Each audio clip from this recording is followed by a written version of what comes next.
And then the third rehearsal, I was like, I know I'm here for something bigger than just me jumping around with Kendrick Lamar.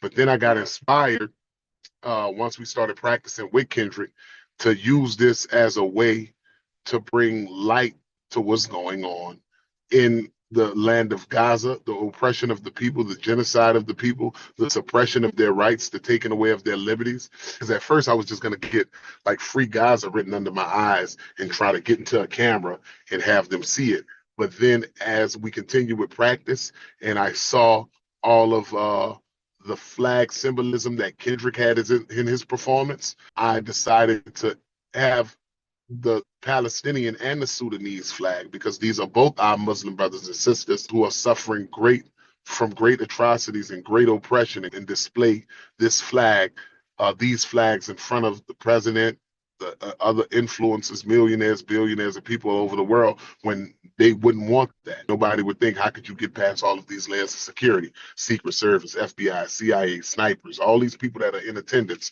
to protect and secure it. But if God wants something, if Allah wants something, all he says is be and it is. I was seeking the pleasure of Allah, and I was seeking the favor and the du'as of my Muslim brothers and sisters who are empathetic to the sufferings of those in Philistine and in Sudan. The du'as of the oppressor are priceless.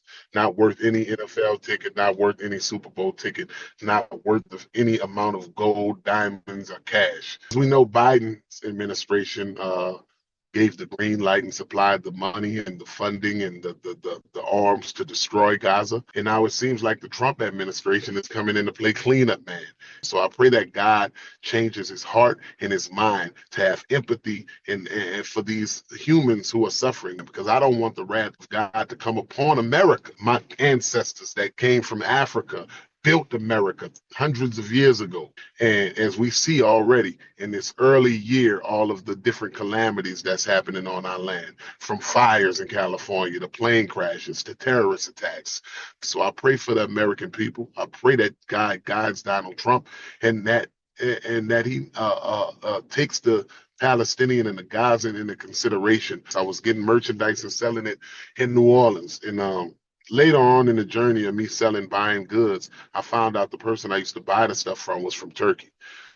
But I got a plane ticket and I came out there to try to basically find the manufacturer of the shoes and the clothes that I was buying. And then in that journey, I found Islam.